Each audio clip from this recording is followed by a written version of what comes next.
Hello बच्चों, कैसे हो आप सब। आई होप आप सब ठीक होंगे। आज के इस सेशन में, आज के इस पार्ट में हम लोग सॉल्व करेंगे क्लास 10th मैथ का क्वेश्चन पेपर, जो कि वर्ष 2020 में पूछा गया है। सेट है 822 NB, जो कि इस साल का 7वां सेट है। बने रहिए वीडियो में शुरुआत से अंत तक, ताकि आपको इस प्रश्न पत्र के सभी प्रश्नों का हल आसानी से समझ में आ सके। यह है आपका चैनल सीक्रेट यस5 ट्यूटोरियल और मैं यस खान आपका इस चैनल में तहे दिल से इस्तकबाल करता हूं। आइए शुरुआत करते हैं आज के अपने सेशन की। क्वेश्चन नंबर 1 है, उसमें क्वेश्चन नंबर 1 का फर्स्ट पार्ट, बिंदु -3, 4 की x अक्ष से दूरी है। यहाँ पे ऑप्शन दिए हुए 3, -3, 4 और 5। कौन सही है पता करने के लिए देखो क्या करते हैं। सबसे पहले हम लोग उस बिंदु को देखते हैं वो कहाँ पे होगा। तो x का मान माइनस में है यहाँ पे और y प्लस में, मतलब वो पॉइंट यहाँ कहीं होना चाहिए, मतलब इस चतुर्थांश में। तो यहाँ -3 कहने का मतलब है वो इधर है और +4 वो इधर डिस्टेंस है, मतलब वो पॉइंट सपोज करो कि यहाँ पे। पूछा x अक्ष से कितनी दूरी पर है, ये प्रश्न पूछा गया है। तो x अक्ष से ये वाली दूरी नापी जाएगी, क्योंकि ये वाली दूरी जो है ये x अक्ष से दूरी नहीं है, तो x अक्ष के समांतर है। ये दूरी x अक्ष की नहीं है, ये वाली दूरी नापी जाएगी कि x अक्ष से कितना दूर है वो पॉइंट। तो वो वाला लेंथ है 4। तो यहाँ पे ऑप्शन नंबर 3 में ये जहाँ पे 4 है, ये वाला ऑप्शन है हमारा करेक्ट। अगला प्रश्न है, समांतर श्रेणी -5, -5/2, 0, 5/2 का 11वां पद होगा। तो देखो इसको कैसे सॉल्व करेंगे। 11वां पद मतलब निकालना है T11। T11 का मतलब होता है a + 10D। A first term है -5 + 10 इंटू डिफरेंस कितने कितने का है। देखो आप यहाँ पे देख सकते हो, ये प्रश्न ऐसा था, मतलब देखो तो यहाँ पे आप देख रहे हो कि 5/2 मतलब बढ़ता हुआ जा रहा है। ये वाला देखो 0 से 5/2 हो गया है, तो यहाँ पे डिफरेंस है 5/2 का। या आप डिफरेंस निकालना चाहते हो तो किसी में मतलब अगले में से पिछला घटा के निकाल सकते हो। जैसे 0 में से -5/2 घटाएंगे तो +5/2 हो जाएगा, इसमें से इसको घटाएंगे तब भी वही आएगा। तो ये हो जाएगा 2 पंचे 10, यानी -5 + 5 का 5 में 25, 25 में से 5 घटाएंगे तो 20। ये है क्वेश्चन नंबर 2 का ये फर्स्ट वाला ऑप्शन, जिसमें 20 लिखा हुआ है, यही वाला करेक्ट। उसके बाद है, एक सिक्के को उछालने पर शीर्ष आने की प्रायिकता। तो आप ये जानते हो कि सिक्के को उछालेंगे तो 2 कंडीशन बन सकता है, या तो हेड या तो टेल। तो टोटल संभावना 2 की होगी, लेकिन आएगा कोई एक ही। तो ये है ऑप्शन नंबर 3 करेक्ट, मतलब 1/2 इसकी हो जाएगी प्रोबेबिलिटी। नंबर 4 है, sin² 60 degree minus sin² 30 degree का मान। sin² 60 minus sin² 30। sin² 60 को लिखेंगे sin 60 का होल स्क्वायर, इसको लिखेंगे sin 30 का होल स्क्वायर। sin 60 मतलब होता है √3/2 इसका स्क्वायर, यहाँ 1/2 इसका स्क्वायर। √3/2 का स्क्वायर हो जाएगा 3/4 और -1/2 का 1/4। 3 में से 1 जाएगा 2, 2/4 मतलब 1/2। सिंपल कैलकुलेशन है। कहाँ है ये ऑप्शन, यहाँ पे 1/2। ये देखो हमने नहीं लिखा है, मेरे ख्याल से शायद यही ऑप्शन था, यहाँ पे था वो 1/2, और यही वाला ऑप्शन आपका करेक्ट रहेगा, क्योंकि बाकी कोई मैजिक नहीं कर रहा। कैसे लगाएं देखो, sin² 60 माइनस sin² 30। sin 60 की वैल्यू √3/2 स्क्वायर करेंगे तो हो जाएगा 3, ये 2 का 4, यहाँ 1 का 1, 2 का 4। तो 3 में से 1 जाएगा 2 आएगा, और नीचे से 4, 2/4 कट के 1/2, और यही इसका आंसर। और उसके बाद आप देखो अगला प्रश्न, यहाँ दिया है त्रिभुज AHK और त्रिभुज ABC समरूप है। मतलब आपको क्या पता है कि त्रिभुज AHK सिमिलर है त्रिभुज ABC। सिमिलर होता तो कैसे लिखते हैं, इनकी भुजाओं के अनुपात आप जानते हो। तो इसमें क्या लिखा जाएगा, जैसे मान लो हम एक त्रिभुज बना लें, के और एक त्रिभुज बना लें AB। वैसे चित्र इसमें बना हुआ था, मैंने वो चित्र नहीं बनाया है, मैं आपको ऐसे बता देता हूँ। तो यहाँ A के सामने की भुजा है HK और इसमें A के सामने की भुजा BC और H के सामने की भुजा AK, इसमें B के सामने की भुजा AC और इसमें K के सामने की भुजा AH और इसमें C के सामने, देखो यहाँ पहला वाला एंगल तो पहला, दूसरा तो दूसरा, तीसरा तो तीसरा, तो C के सामने की भुजा है AB। ऐसा रिलेशन आएगा। अब देखो क्या क्या हम जानते हैं। AK पता है 10, तो AK की जगह 10 लिखेंगे, AC नहीं मालूम, निकालना है। और AH के बारे में नहीं पता है, AB के बारे में नहीं पता है, हाँ इधर वाली वैल्यू जानते हैं HK है वो 7 सेंटीमीटर। उसके बाद बचा BC है 3.5। तो यहाँ से सॉल्व करेंगे, AC का गुणा 7 में तो हो जाएगा 7AC और 3.5 का 10 में करेंगे तो आएगा 35। 7 से भाग करेंगे तो AC की वैल्यू आएगी 5 सेंटीमीटर। ये इसका आंसर रहेगा, मतलब यहाँ इसका आंसर आने वाला 5 सेंटीमीटर। हमने इसका ऑप्शन नहीं मतलब इसमें बनाया हुआ है, ऑप्शन दिया हुआ था वो हम नहीं लिखे हुए हैं, और जो फिगर बनाया हुआ था वो भी मैं नहीं बनाया हूँ, लेकिन सवाल बिल्कुल ऐसे लगेगा और यही इसका आंसर रहेगा। उसके बाद आप देखो यहाँ पे छठवां, इसमें दिया हुआ है कि यदि द्विघात समीकरण 9x² - 6x + k के मूल समान हो तो k का मान ज्ञात कीजिए।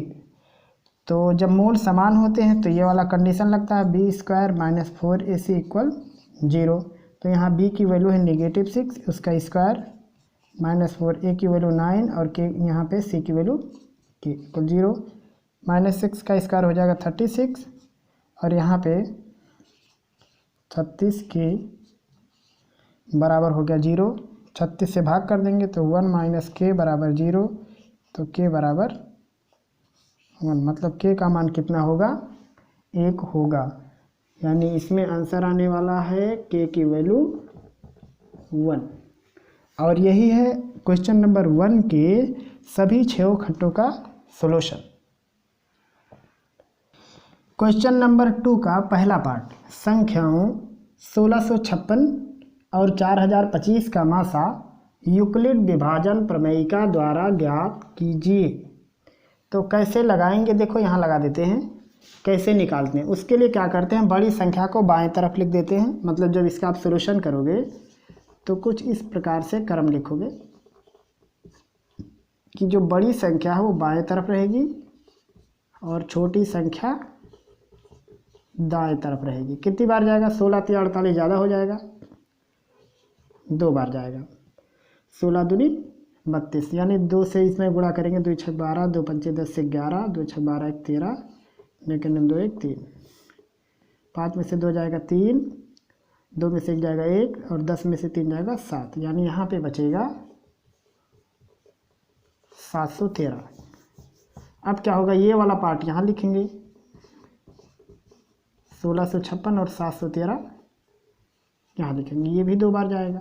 तो कितना हो जाएगा, 2 × 3 = 6, 2 × 1 = 2, 2 × 7 = 14, घटाएंगे तो 0, 5 में से 2 जाएगा 3, 6 में से 4 जाएगा 2, तो यहाँ रहेगा 230। उसके बाद ये 713 यहाँ रहेगा,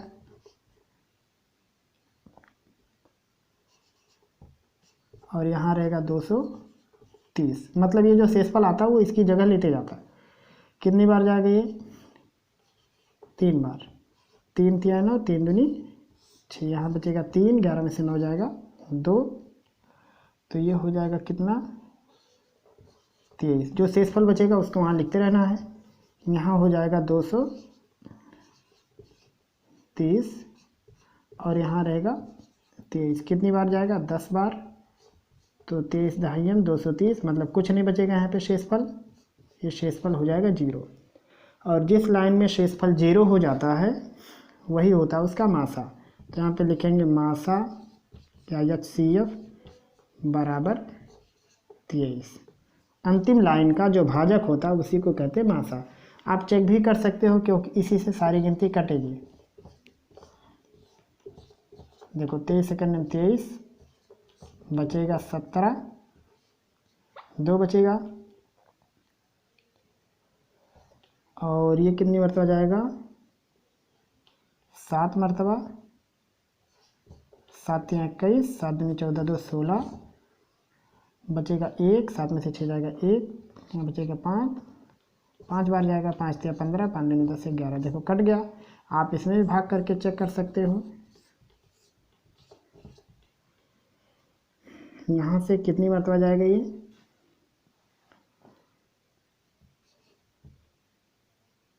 7 मरतबा, तो 7 या 21, 7 दूनी 14, 2 16, 5 में से 1 जाएगा 4, 46, 23 दूनी 46, तो ये भी कट गया। मतलब क्या है कि ये 23 इसका मासा है। तो इस प्रकार से आपको निकालना था, और यही है इसका सलूशन। उसके बाद दूसरा देखो, यहाँ पे दिया है निम्नलिखित बारंबारता बंटन का बहुलक ज्ञात कीजिए। तो इसका हमको निकालना है बहुलक यानी मोड। तो उसके लिए क्या करते हैं, सबसे पहले चेक करते हैं कि सबसे बड़ी बारंबारता कौन सी है। तो वो है 8। इसको हम लोग कहते हैं बहुलक वर्ग की बारंबारता। इसको लिखते हैं F1 से। इसके ठीक ऊपर जो होता है उसको कहते हैं F0, उसके ठीक नीचे वाले को कहते हैं F2। ये जाने रहना, सबसे बड़ी बारंबारता को बहुलक में F1 कहते हैं, उससे ऊपर वाले को F0, उसके ठीक नीचे वाले को F2 कहते हैं।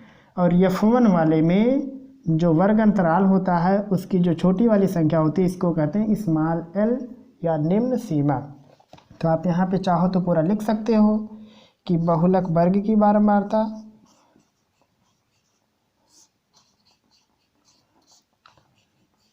बहुलक वर्ग की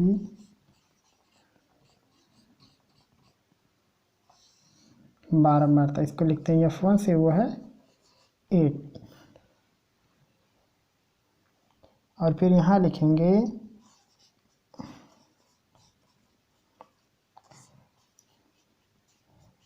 बहुलक वर्ग से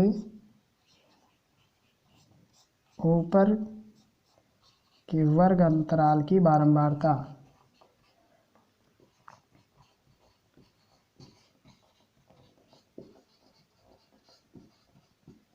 इसको कहते हैं F0, और वो है 7। ऐसे ही लिखेंगे बहुलक वर्ग से नीचे के वर्ग अंतराल की बारंबारता, जिसको हम लोग कहते हैं F2, वो है कितना, 2। उसके बाद लिखेंगे बहुलक वर्ग की निम्न सीमा,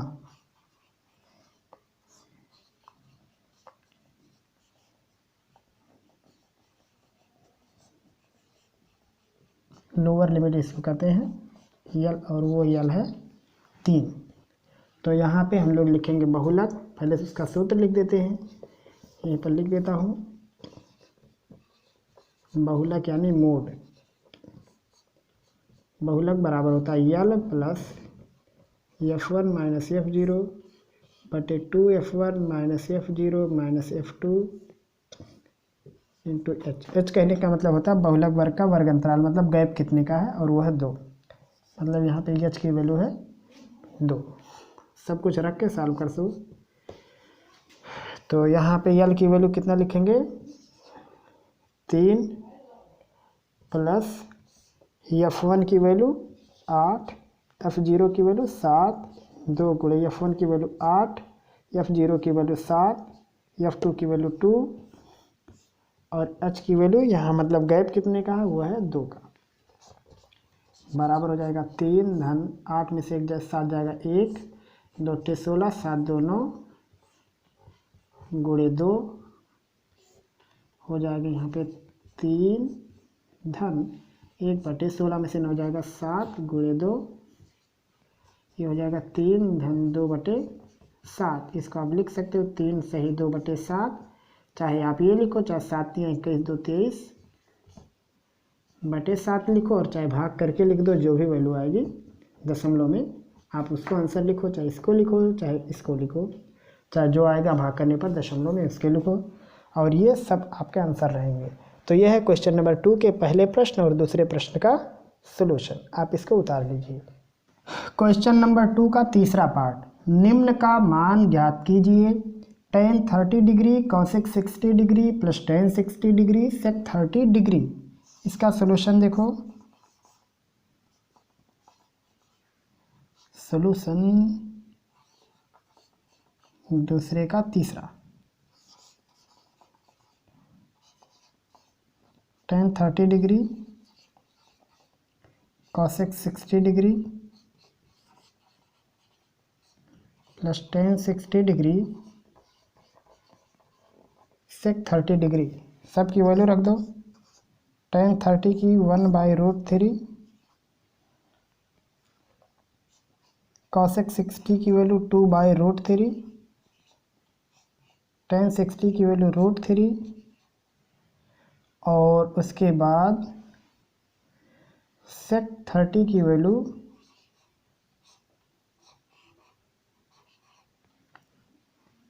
यहाँ पे 2/√3। उसके बाद 2 का गुणा 1 में 2 और करड़ी 3 का गुणा करड़ी 3 में 3, धन करड़ी 3 का गुणा करड़ी 3 से करेंगे, नीचे ऊपर कट जाएगा, यहाँ बचेगा 2 और ये हो गया 3 दूनी 6, 6 2 8, 8/3 लिखो इसको आप, चाहे इसको आप 2 सही 2/3 लिखो। और यही है इस प्रश्न का सॉल्यूशन। तो शायद आपको यह प्रश्न समझ में आ गया होगा कि कैसे सॉल्व करना है। सिंपल यहाँ पे सबकी वैल्यू रखनी है। tan 30 की 1/√3 होता है, cosec 60 की वैल्यू होता है 2/√3, tan 60 का √3, sec 30 का 2/√3। तो यहाँ से ये कैंसिल हो जाएगा, यहाँ गुणा हो जाएगा, गुणा होने पर नीचे 3, 2/3, मतलब सॉल्व करने के बाद 2 सही 2/3 या 8/3 या इसको आप दशमलव में लिखो, जैसा अच्छा लगे वैसा करो। उसके बाद इसका चौथा वाला पार्ट है।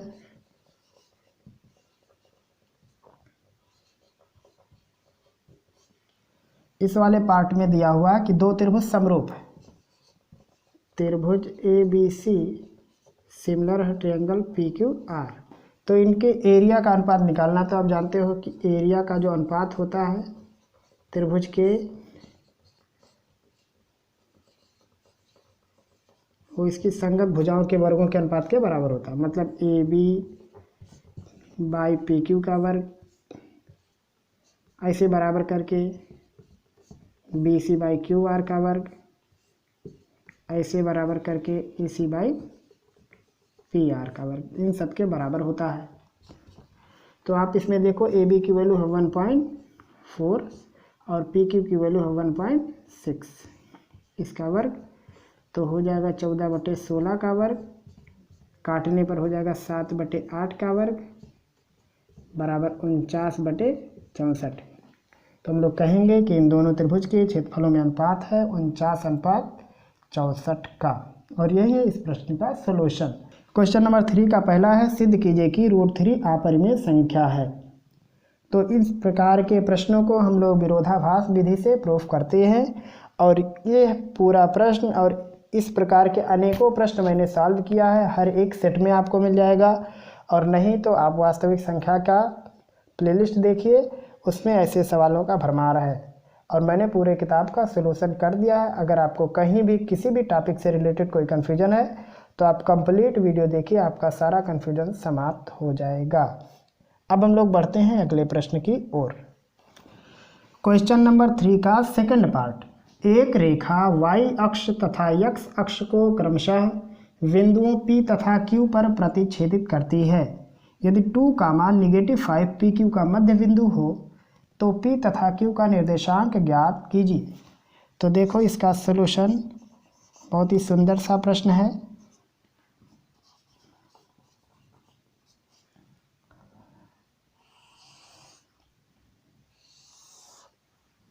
ये हो गया x अक्ष, ये y अक्ष, और कहा है एक लाइन है जो इन रेखाओं को P और Q पर काटती है और उस रेखा का मध्य बिंदु है 2, -5। तो वह रेखा कहाँ काटेगी आप जान रहे हो। ये बिंदु पहली बात कंफर्म करो, ये कहाँ है, ये है x पे +2 y पे -5, मतलब ये है चौथे में, मतलब वो पॉइंट यहाँ कहीं है। तो कोई लाइन ऐसे काट रही है इसको, और यहाँ है मान लो y अक्ष और x अक्ष को, तो y को काट रही है P पर और x को काट रही है Q पर। और इस रेखा का मध्य बिंदु है, जैसे मान लो मध्य बिंदु है R, वो दिया हुआ 2, -5। तो पूछा है इन बिंदुओं के निर्देशांक, मतलब P का निर्देशांक कितना और Q का, तो ये हो गया मूल बिंदु। जैसे मान लो कि ये यहाँ से है x डिस्टेंस पर, तो इसका निर्देशांक मान लेते हैं x, 0 और इसका निर्देशांक मान लें केवल y पे है, तो इसका मान लेते हैं 0, y। बात समझ में आ रहा है। चूँकि ये पॉइंट है फोर्थ वाले में, तो हमने लाइन ऐसी बनाई कि वो फोर्थ वाले को कट करे। तो इसका निर्देशांक हो गया x, 0 क्योंकि यहाँ पे y है ही नहीं। इसका निर्देशांक 0, y क्योंकि यहाँ पे x नहीं है। तब यहाँ पे दिया हुआ कि r मध्य बिंदु है, तो हम लोग लिखेंगे ऐसा सॉल्यूशन में कि PQ रेखा का मध्य बिंदु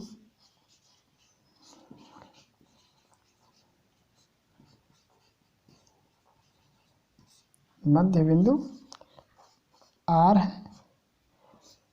इसलिए R का निर्देशांक कैसे निकलेगा,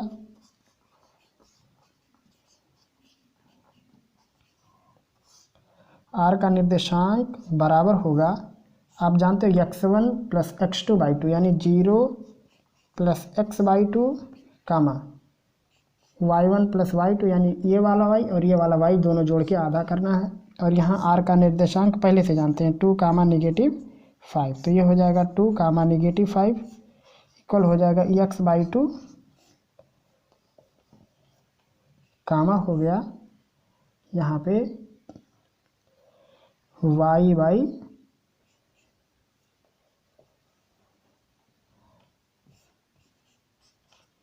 और यहाँ निर्देशांक इसका होगा y नेगेटिव में है यहाँ पे, तो ये वाली वैल्यू ली जाएगी नेगेटिव में और ये भी आएगा नेगेटिव में।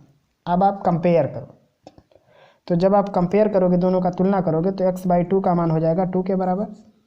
तो यहाँ आप लिख दोगे तुलना करने पर, चूँकि ये भी मध्य बिंदु का निर्देशांक और ये हमने निकाला अपने तरीके से, दोनों बराबर होंगे, हो जाएगा 2 के बराबर, तो x हो जाएगा 4 के बराबर।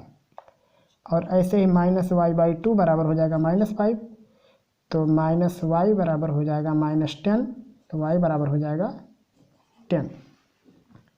तो यहाँ पे लिख देंगे हम लोग ऐसे करके कि इसलिए P का निर्देशांक x, 0 है और x का मान आया 4, तो हो जाएगा 4, 0। Q का निर्देशांक यह 0, ऋण y, तो 0 और y की वैल्यू आई है 10, तो हो जाएगा ये ऋण में 10। और यही है क्वेश्चन नंबर 3 के सेकंड पार्ट का सॉल्यूशन। उसके बाद आप देखो क्वेश्चन नंबर 3 के थर्ड पार्ट का सॉल्यूशन।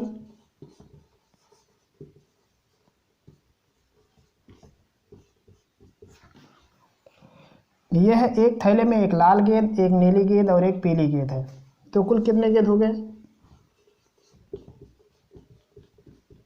कुल गेंद हो गया 3। और चूंकि सब सिंगल है, पूछा है कि कृतिका बिना देखे निकालती है, तो नीली की प्रायिकता, लाल की प्रायिकता, पीली की क्या होगी। कुल गेंद है 3, तो लिखेंगे नीली की प्रायिकता या नीली गेंद की प्रायिकता। क्या होगी बताओ, चूँकि पूरे उसमें बैग में एक ही नीला गेंद है और कुल गेंद 3 है, यही इसकी प्रायिकता हो जाएगी। ऐसे ही पीली गेंद की भी प्रायिकता हो जाएगी 1/3, क्योंकि वो भी एक ही गेंद है। और लाल गेंद की भी प्रायिकता हो जाएगी 1/3। प्रायिकता का मतलब होता है टोटल काउंटिंग नीचे और आने की काउंटिंग ऊपर, क्योंकि नीली गेंद एक ही है तो एक ही बार आ सकती है ओरिजिनल, और यही है इसका सॉल्यूशन। तो ये था क्वेश्चन नंबर 3 का सेकंड और थर्ड पार्ट। क्वेश्चन नंबर 3 का फोर्थ पार्ट, त्रिभुज ABC में सिद्ध कीजिए कि sec B + C/2 = cosec A/2। कैसे प्रूफ करेंगे, देखो सॉल्यूशन थर्ड का घा वाला, उसका मैं लेफ्ट हैंड लिखता हूँ, जो कि है sec B + C/2। कहा है कि किसी त्रिभुज में प्रूफ करो, तो हम लोग लिखेंगे चूँकि किसी त्रिभुज में A + B + C इक्वल होता है 180 डिग्री, तो B + C होगा 180 डिग्री - ए तो बी प्लस सी बाई 2 हो जाएगा 180 डिग्री माइनस ए बाई 2 बराबर हो जाएगा 90 माइनस ए बाई 2। तो यहाँ रख देंगे तो ये हो जाएगा बराबर करके सेक 90 माइनस ए बाई 2 और सेक 90 माइनस ए बाई 2 मतलब कॉसेक ए बाई 2 और यही हमें प्रूफ करना था। उसके बाद अगला प्रश्न देखो 4 का फर्स्ट प्रश्न है बिना लंबी विभाजन प्रक्रिया किए दर्शाइए कि निम्न संख्याओं का दशमलव प्रसार शांत होगा। यहाँ छूट गया, ये प्रूफ करना था कि दशमलव प्रसार इनका शांत होगा और प्रत्येक को दशमलव रूप में व्यक्त कीजिए। पहला है 31/2 स्क्वायर इंटू 5 का क्यूब। लिखेंगे कि इसका दशमलव प्रसार शांत होगा क्योंकि हर 2 to the power m into 5 to the power n के रूप का, अर्थात इसका कहने का मतलब क्या जो मैं कह रहा हूँ, इसका मतलब ये है कि अगर किसी भी भिन्न के हर का गुणनखंड हो और हर में केवल 2 हो और 5 हो, उसे छोड़ के कोई अन्य गिनती ना आए तो वो होता है शांत। यहाँ मैं लिख देता हूँ शांत किसको कहेंगे, वो मैं लिख देता हूँ। यदि किसी भिन्न को या परिमेय संख्या किसी भिन्न के हर के गुणनखंड में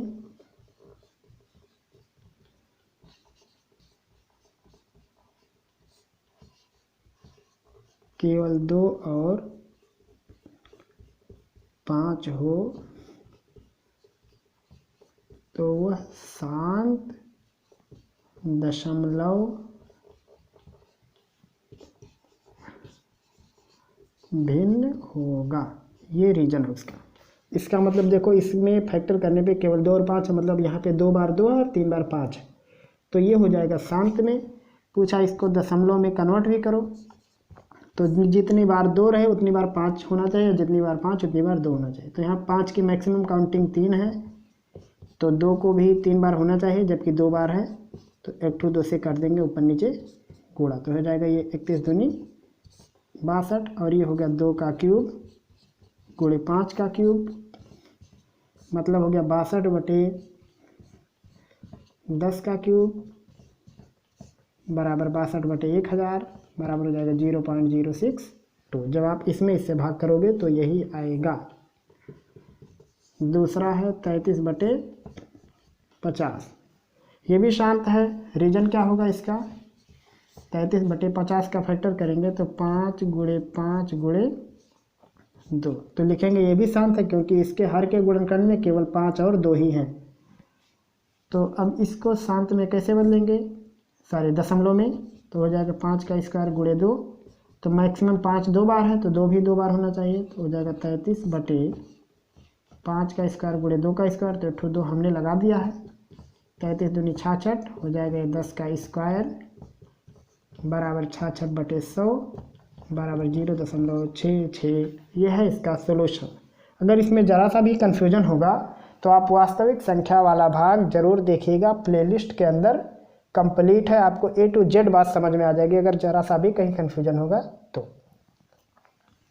क्वेश्चन नंबर 4 का सेकंड, उस त्रिभुज का क्षेत्रफल ज्ञात कीजिए जिसके शीर्षों के निर्देशांक 0 0 2 0 0 3 हैं। इसको आप कई प्रकार से लगा सकते हो, मैं आपको 2 सिंपल तरीके से इसको सॉल्व करके दिखाता हूँ। आप किसी भी तरीके से लगाओगे बड़े आसानी से आएगा। देखिए इसका सॉल्यूशन,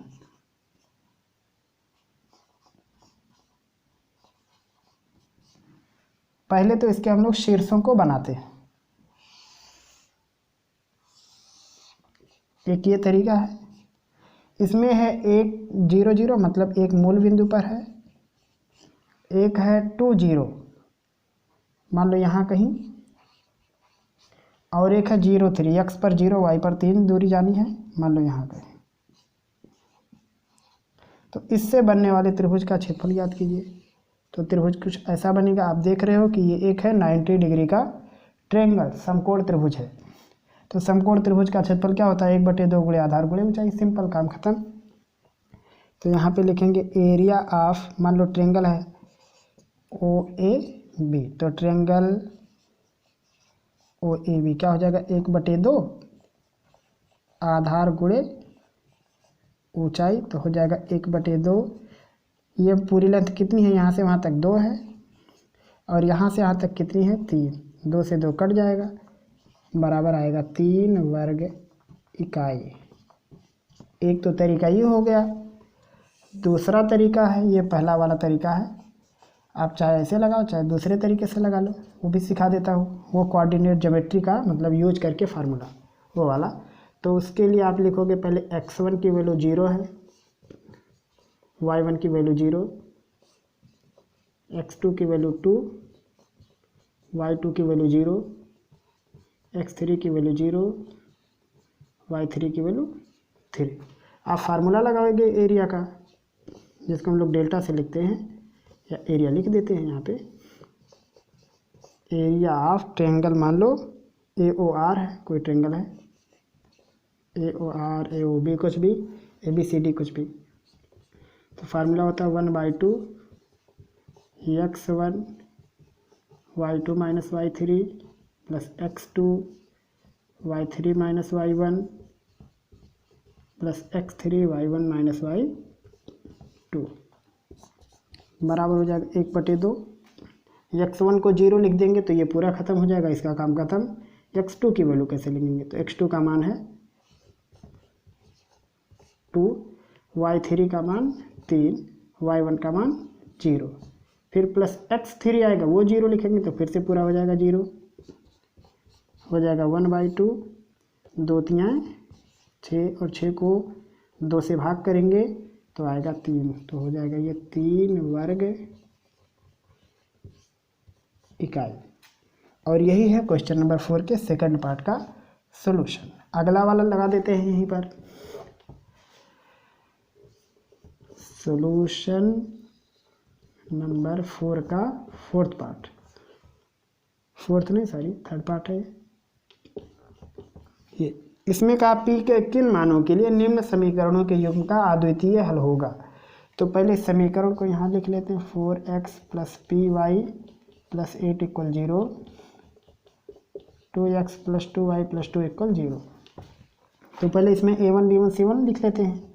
a1 की वैल्यू 4, जिसको मतलब हम लोग कहते हैं x का गुणांक, और उसके बाद बचा कौन सा यहाँ पे b1, वो है p, और c1 है 8, a2 है 2, b2 2, और c2 भी 2। अद्वितीय हल के लिए कंडीशन होता है a1 by a2 not equal b1 by b2, यही है अद्वितीय हल का कंडीशन। आप यहाँ लिख भी सकते हो अद्वितीय हल के लिए a1 by a2 not equal b1 by b2। तो a1 की वैल्यू 4, a2 की वैल्यू 2, नॉट इक्वल b1 की वैल्यू p, b2 की वैल्यू 2। तो 2 से 4 कट के हो जाएगा 2, नॉट इक्वल p बाई 2। तो यहाँ से p नॉट इक्वल 4, मतलब p की वैल्यू 4 नहीं होनी चाहिए, 4 को छोड़ के कुछ भी रहेगा तो उसका हल हो जाएगा अद्वितीय। तो यहाँ लिखेंगे इसलिए p की वैल्यू नॉट इक्वल 4, और यही है इस प्रश्न का सॉल्यूशन। क्वेश्चन नंबर 4 का अंतिम पार्ट, निम्नलिखित बारंबारता सारणी से माध्यक ज्ञात कीजिए। एक में वर्ग अंतराल दिया, एक में बारंबारता लिखा हुआ है। कभी कभी यहाँ कुछ नहीं लिखा रहता तो हम लोग कैसे पहचानेंगे। अगर देखो ये गिनती क्रमवार से बढ़ती हुई चली जाए या घटती हुई चली जाए तो 100% वो बारंबारता हो ही नहीं सकती, वो संचयी बारंबारता होती है, कम्युलेटिव फ्रीक्वेंसी होती है। लेकिन यहाँ में देखो छोटी गिनती बड़ी गिनती, फिर यहाँ लास्ट में छोटी गिनती है, मतलब ये कन्फर्म बारंबारता ही है, और वैसे लिख के भी स्पष्ट किया है। इस वर्ष के इसी सेट में एक प्रश्न आया था जो कि ऐसा ही है, वहाँ कुछ नहीं लिखा हुआ था, वहाँ शायद प्राप्तांक या कुछ लिखा हुआ था, और उसको बच्चों ने बारंबारता मान के प्रश्न को सॉल्व कर दिया, जो कि पूरा गलत हो गया। वो इसका शायद अंतिम वाला प्रश्न है, शायद 6वां 7वें नंबर का प्रश्न है, जो कि मैं अगले वाले पार्ट में सॉल्व करूँगा। तो आइए देखो इसको कैसे हम लोग सॉल्व करेंगे। तो यहाँ अगली वाली लाइन होगी संचयी बारंबारता, कम्युलेटिव फ्रीक्वेंसी।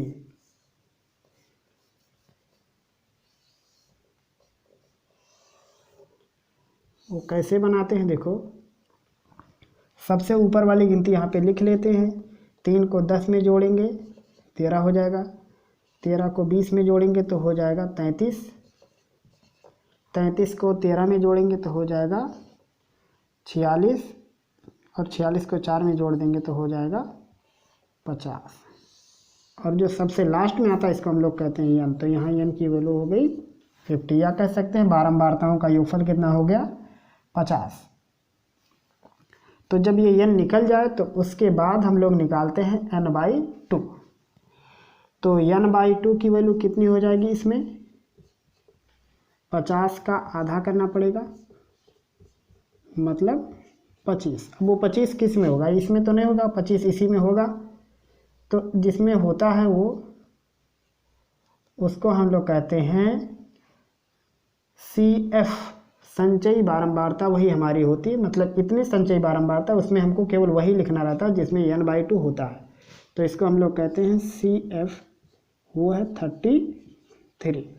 और इस CF के ठीक सामने जो बारंबारता पड़ती है उसको हम लोग कहते हैं F फ्रीक्वेंसी, वो है 20। और इसके ठीक यहाँ पे जो होती है इसको हम लोग कहते हैं हायर लिमिट, इसको लिखते हैं कैपिटल L से, वो है 55। इतना सारा चीज़ हमको छाट के लिखना रहता है। n/2 हो जाएगा, तो जहाँ पे पड़ेगा उसको कहते हैं हम लोग CF, उसके इधर पड़ेगा F और उसके इधर पड़ेगा F। एक ही लाइन में सब होते हैं। उसके बाद लगाएंगे हम लोग माध्यक। माध्यक का सूत्र होता है L minus CF minus n/2 by F into H। H कहने का मतलब होता है इसके बीच में डिफरेंस, वो भी लिख देता हूँ यहाँ पे। तो बीच का डिफरेंस है 15 का, 55 में से 40 घटाएंगे तो 15 आएगा। तो यहाँ L की जगह पर रहेगा 55 ऋण CF की जगह पर 25, और उसके बाद सॉरी CF की जगह 25 नहीं बल्कि 33 लिखा हुआ है यहाँ पे, और CF की जगह पे होगा CF, n/2 की जगह पे 25, F की जगह पर 20, और यहाँ H की जगह पे 15। देखो L का मान 55 यहाँ लिखा हुआ है, फिर CF वो है 33 यहाँ पे लिखा हुआ है। उसके बाद बचा n/2 की वैल्यू 25, उसको लिख दिए। फिर नीचे F की वैल्यू है 20, उसको लिख दिए। फिर यहाँ बचा H मतलब इसके बीच का गैप जो कि है 15। अब आप इसको सॉल्व करो, हो जाएगा 55 ऋण 33 में से 25 घटाना है तो आएगा 8 बटे 20 गुणे 15, हो जाएगा ये 55 ऋण 4 दूनी 8, 4 पंचे 20 गुणे 15। आगे क्या हो जाएगा, यहाँ पे सॉल्व करेंगे तो 55 ऋण 15 दूनी 30, 30 बटे 5 तो हो जाएगा 55 ऋण 30 में 5 से भाग करेंगे आएगा 6, 55 में से 6 घटाएंगे तो आएगा 49। और यही है इस प्रश्न का सॉल्यूशन। ये था आज का हमारा सेशन, और इस सेशन में हम लोगों ने सॉल्व किया है वर्ष 2020 में पूछे गए क्लास 10th के मैथ का क्वेश्चन पेपर। सेट है 7वां 822 NB, जिसमें हम लोगों ने क्वेश्चन नंबर 1 से लेकर के क्वेश्चन नंबर 4 तक के प्रश्नों को सॉल्व किया है, और इसके अन्य प्रश्नों को हम लोग इसके अगले पार्ट में सॉल्व करेंगे। अगर आपका इस वीडियो से संबंधित या इस वीडियो के किसी भी प्रश्न से संबंधित आपका कोई भी सलाह, सुझाव, शंका या प्रश्न है तो आप हमको कमेंट सेक्शन के ज़रिए ज़रूर बताएंगे। फिर मिलेंगे हम लोग जल्द ही अगले पार्ट, अगले सेशन में। तब तक पढ़ते रहिए, अपनी तैयारी और भी बेहतर तरीके से करते रहिए। हमें दीजिए इजाज़त। खुदा हाफिज़।